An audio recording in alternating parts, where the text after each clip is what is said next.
손흥민은 태국에 골을 넣었지만 최근 경기에서 전체 팀의 퍼포먼스에 만족할 수 없습니다. 모두가 실력 이하로 경기하여 팬들에게 큰 실망을 안겼습니다. 특히 이재성이 경기 후반에 유리한 위치에 있던 이강인에게 공을 넘기지 않은 것을 본 후 손흥민이 분노한 순간은 주목할 만합니다. 손흥민은 즉시 패스하여 득점 기회를 만들어야 한다고 지시했지만 이재성은 따르지 않았습니다. 이재성이 의도적으로 그 상황에서 패스하지 않은 것 같습니다. 카메라에 잡힌 이강인도 계속해서 공을 달라고 손을 들었지만 결국 동료로부터 패스를 받지 못했습니다. 그는 실망감을 드러낸 뒤 이재성이 이어진 상황에서 너무 느리게 처리하며 위험하게 공을 잃은 후 반격을 막기 위해 뒤로 달려야 했습니다. 이는 마치 태국이 공격을 조직할 기회를 만든 것 같아 많은 동료들이 이재성의 이해할 수 없는 결정에 분노를 표했습니다. 주장 손흥민은 동료들이 그의 요구를 들어주지 않아 가장 화가 났습니다. 그래서 이런 동료들과 함께라면 한국이 태국을 상대로 매우 실망스러운 경기를 펼치고 홈에서 3점을 가져가지 못하는 것도 놀랍지 않습니다. 우리 대표팀은 상대방보다 모든 스탯에서 우세를 보였지만 결국 승리를 가져오지 못했습니다. 공격진에 효율적이지 못한 결정력이 이러한 결과로 이어진 주된 원인입니다. 더욱이 한국 대표팀은 공격 전개에 매우 어려움을 겪었고 이로 인해 태국의 탄탄한 수비를 뚫는 데 많은 어려움을 겪었습니다. 최근 한국 대표팀과 태국 대표팀 간의 경기는 아시아 축구 팬들에게 많은 놀라움과 감정의 폭을 선사하였습니다. 이 경기는 큰 대회의 틀 안에서 주목할 만한 경기로 평가되지만 한국 대표팀의 비효율성과 부진한 모습을 드러내는 사례이기도 합니다. 경기 전 우리 대표팀은 모든 면에서 더 높은 평가를 받았으나 태국 대표팀의 힘과 조직력 앞에서 많은 어려움을 겪었습니다. 경기 동안 한국 대표팀은 상대 골문에 큰 압박을 가하지 못했고 심지어 동남아시아 팀의 수비적인 플레이와 역습 전략에 휘말리게 되었습니다. 이날 경기에서 한국 대표팀의 두드러진 약점은 공격 시 날카로움이 부족하고 상대 전술에 대한 대응이 미흡하며 자신감이 떨어진 점입니다. 더욱이 한국 대표팀의 주요 선수들은 중요한 순간에 자신의 재능과 경험을 제대로 발휘하지 못했습니다. 한국 대표팀은 태국 대표팀의 견고한 조직력뿐만 아니라 팬들과 국가로부터의 기대감에 대한 압박도 겪어야 했습니다. 이러한 압박은 선수들의 자신감과 투지를 상실하게 하여 경기력 저하로 이어졌을 수 있습니다. 결론적으로 한국과 태국 대표팀 간의 경기는 철저한 준비와 집중력, 인내의 중요성에 대한 비싼 교훈이 되었습니다.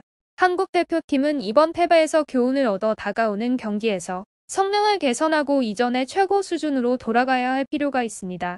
개인적으로는 손흥민이 한국 대표팀에서 가장 인상적인 플레이를 한 선수로 여전히 많이 거론되고 있습니다.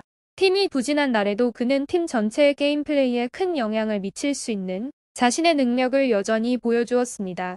그것을 통해 우리는 손흥민의 수준이 얼마나 높은지 볼 수 있습니다. 그는 누구에게도 의존하지 않고 스스로 빛나기 위해 노력합니다. 그의 모든 성취는 개인의 노력으로 이루어진 것입니다. 그와 함께 비교할 수 없는 정신력과 의지도 있습니다. 3월 21일에 열린 한국과 태국의 경기는 단지 긴장된 축구 경기만이 아니라 최종 결과가 아시안컵 2023의 준결승에 진출한 팀에게 유리하지 않음에도 불구하고 우리의 경기 방식에 큰 영향을 미친 손흥민의 인상적인 퍼포먼스를 위한 무대였습니다. 한국 국가대표팀의 스타인 손흥민은 이 경기에서 자신의 우수한 수준과 기술을 보여주었습니다. 위험한 공을 만들어내는 것, 동료에게 골 기회를 제공하고 득점까지 손흥민은 상대 방어선의 압력을 유지하고 위협을 만들어내는 데 중요한 역할을 했습니다. 한국 국가대표팀이 태국을 이기지 못했음에도 불구하고 손흥민의 우수함은 그의 힘과 위치 그리고 팀 내에서의 목소리를 분명히 보여주었습니다. 자신감, 투지 그리고 차이를 만들어내는 능력은 그의 동료들 사이에서 퍼져나가 한국 국가대표팀의 자신감과 공격 능력을 강화시켰습니다.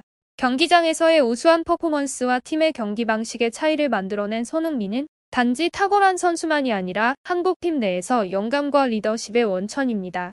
그의 존재와 빛나는 활약은 한국 국가대표팀의 큰 대회 여정에서 무시할 수 없는 요소이며 그들이 계속해서 노력하고 발전하도록 하는 동기입니다. 하지만 그러한 먼 미래를 생각하기 전에 손흥민은 주변 동료들에게 자신의 리더로서의 역할을 보여줄 필요가 있습니다.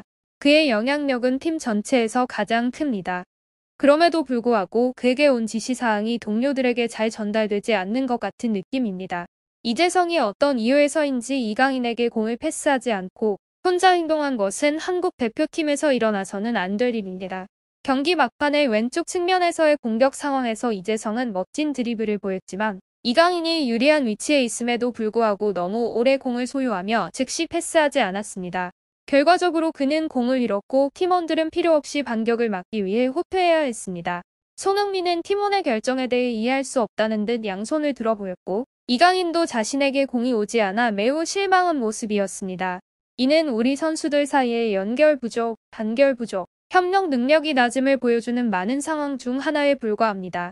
손흥민 혼자서는 이러한 제한을 장기적으로 극복할 수 없습니다. 각 선수는 개인의 수준을 새로운 높이로 끌어올리기 위해 더 노력해야 합니다. 그는 이강인에게 패스하는 대신 스스로 해결하려고 최악의 선택을 했습니다. 나는 그에게 필드 위에서 즉시 패스하라고 지시했지만 그렇게 하지 않았습니다. 정말 유감입니다. 이재성은 팀이 더 잘 뛸 수 있도록 더 결단력 있게 행동해야 합니다. 그것이 우리가 추구하는 바입니다. 장기적으로 그가 자신의 축구 사고방식을 바꿀 수 있기를 바랍니다. 손흥민이 3월 22일 아침 시암 스포츠와의 인터뷰에서 자신의 팀원에 대한 실망감을 표현하며 말했습니다. 심지어 손흥민은 이재성에게 너무 화가 나서 경기가 끝나자마자 주장 완장을 벗었다는 소식도 있습니다. 한국이 태국을 이기지 못할 것이라고 믿을 수 없다며 주된 원인이 이재성에 있음을 주장하는 한국 축구 관련 매체들의 보도가 3월 23일에 나왔습니다. 만약 이재성이 그 상황에서 패스를 했다면 우리는 이미 최종 승리를 얻었을 수도 있습니다.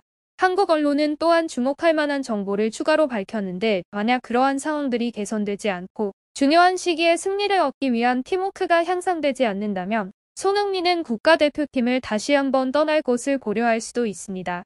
이전에 그는 이강인의 설득을 받아 몇 년 더 대표팀에 남기로 결정했다고 알려져 있습니다. 이 문제에 대해 심사숙고할 것입니다. 팀워크가 개선되지 않는다면 저는 은퇴를 고려할 것이고 이번에는 구체적인 행동을 취할 것입니다. 라고 손흥민이 확인했습니다. 이를 통해 알 수 있듯이 손흥민은 비록 뛰어난 능력과 재능을 가지고 있지만 혼자서 국가대표팀의 성공을 보장할 수는 없습니다. 최근 몇 년 동안 국가대표팀은 국제 축구 환경에 적응하는 데 많은 어려움을 겪었으며 일부 중요한 성과를 달성했음에도 불구하고 여전히 어려움을 겪고 있습니다. 팀의 협력과 성능은 종종 기대에 미치지 못하며 큰 대회에서의 아픈 실패로 이어지곤 합니다. 그러나 손흥민이 국가대표팀을 떠날 것을 고려하는 것은 쉬운 결정이 아닙니다. 그는 국가적 자부심의 상징이며 한국 축구 커뮤니티에 큰 영향을 미칩니다. 그가 대표팀을 떠나는 것은 팬들에게 큰 실망을 주고 국가대표팀에 큰 손실이 될 수 있습니다. 개인적 감정의 압박과 국가에 대한 영향을 고려할 때 손흥민은 이제 동료들과 함께 앉아 최종 결정을 내리기 전에 심사숙고해야 합니다. 가장 중요한 것은 그가 모든 것을 다시 생각해보고 팀워크와 인내를 보여주며 팀이 어려움을 극복하고 성능을 향상시키기 위해 함께 노력하는 것입니다. 그리고 국제 무대에서 계속 경쟁할 것인지 아니면 국가대표팀을 떠날 것인지를 결정하는 것입니다. 그의 결정이 최선의 선택이 되기를 바랍니다.